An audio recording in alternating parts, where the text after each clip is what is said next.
Assalamualaikum and hello everyone. Today I'm so excited to share with you guys about the findings of a study conducted on nutritional contents and attitude towards vending machine in a teaching hospital.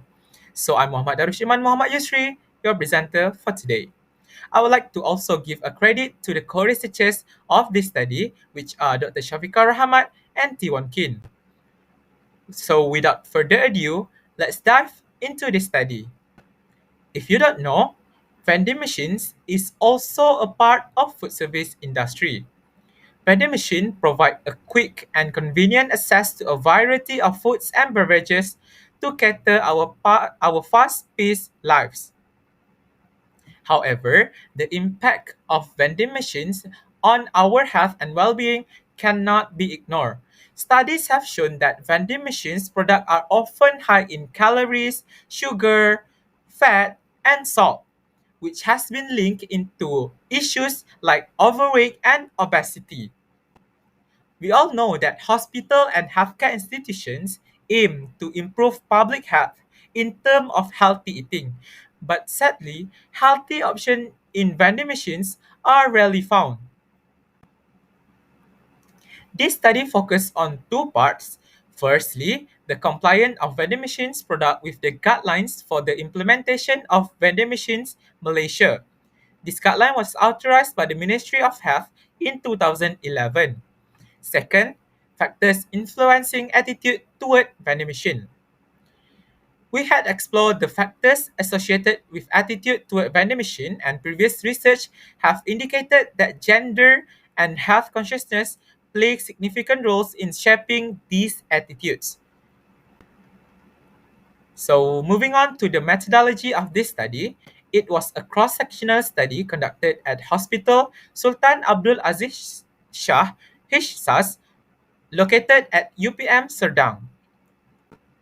For the first part, all vending machines available at the study location were included in this study.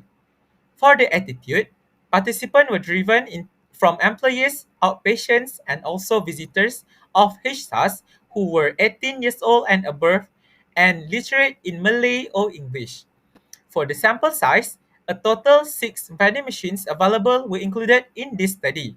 Meanwhile, the minimum sample size was 129 participants, and additionally, purposive sampling was used in this study.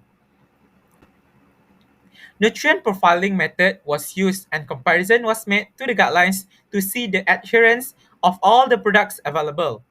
Next, a questionnaire was utilized by using Google Form, and the questionnaire consists of three sections that cover sociodemographic, individual characteristic, health consciousness, and attitudes. Before conducting this study, ethical approvals were assessed from JKE-UPM and also HSAS. Data collection was conducted from February until March 2023, involving assessments of all products available in the vending machines, QR code scanning during on-site visits for visitor and outpatients, and also emails has been given to HSAS employees. Lastly, data analysis has been done after all of the data was collected by using IBM SPSS Statistic 27. Now, let's dive more to the result and discussion.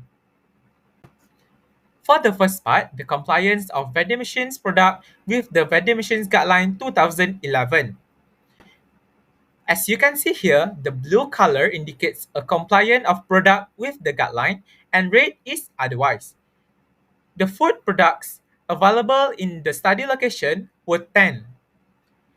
Meanwhile, there were a total 19 of beverage products available in the study location. Only one of the foods offered in vending machine was follow the guideline. The remaining products were considered not adhere to the guidelines as all of the flour confections product are not labeled high fiber or high in vitamin or high mineral and or low fat or low sugar or low salt. Grain food is not labeled as whole grain. 16 out of 19 beverage products offered are not following the guidelines as all of the carbonated drinks are prohibited and all of the ready drinks are high in sugar and high in fat. This result was consistent with the previous study that revealed no foods and beverages from vending machines high in nutrients but majorly only high in calories. So, moving on to the second part, factors associated with attitudes toward vending machine, which include a total 150 eligible participants. So, as you can see from the table, males had a higher overall attitude towards current vending machine at HESAS compared to female. In other words, males tend to purchase from the vending machines compared to female. The difference in attitude between male and female was similar to a study conducted before, which revealed that females had higher involvement in healthy eating and more engaged in body weight control, and they prefer healthier foods option, which are really not the same as the foods offered in the vending machine at this hospital.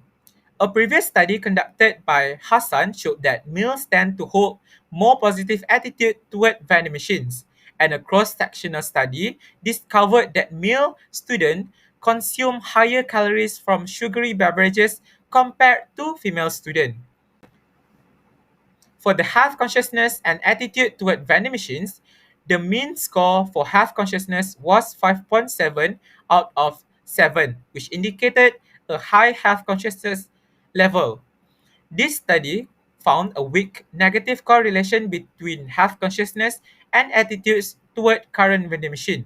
So, in simpler terms, the higher individuals care about their own health, the lower the prevalence of them to purchase from the vending machines here. This result was similar to a previous study which discovered that health conscious participants had negative attitudes toward the option available in the vending machine.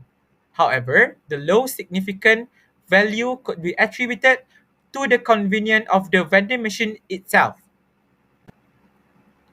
Lastly, in conclusion, our study emphasized the need for policymakers to consider vending machines as a potential vehicle for improving public health.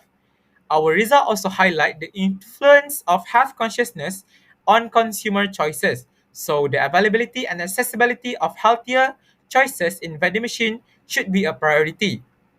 This study also serves as a foundational data set for future research to fill in the research gaps. And lastly, we really hope that our finding encourage initiatives to enhance the food and beverage options in vending machines generally in Malaysia. And with that, thank you so much for listening. All of the references was included in the description.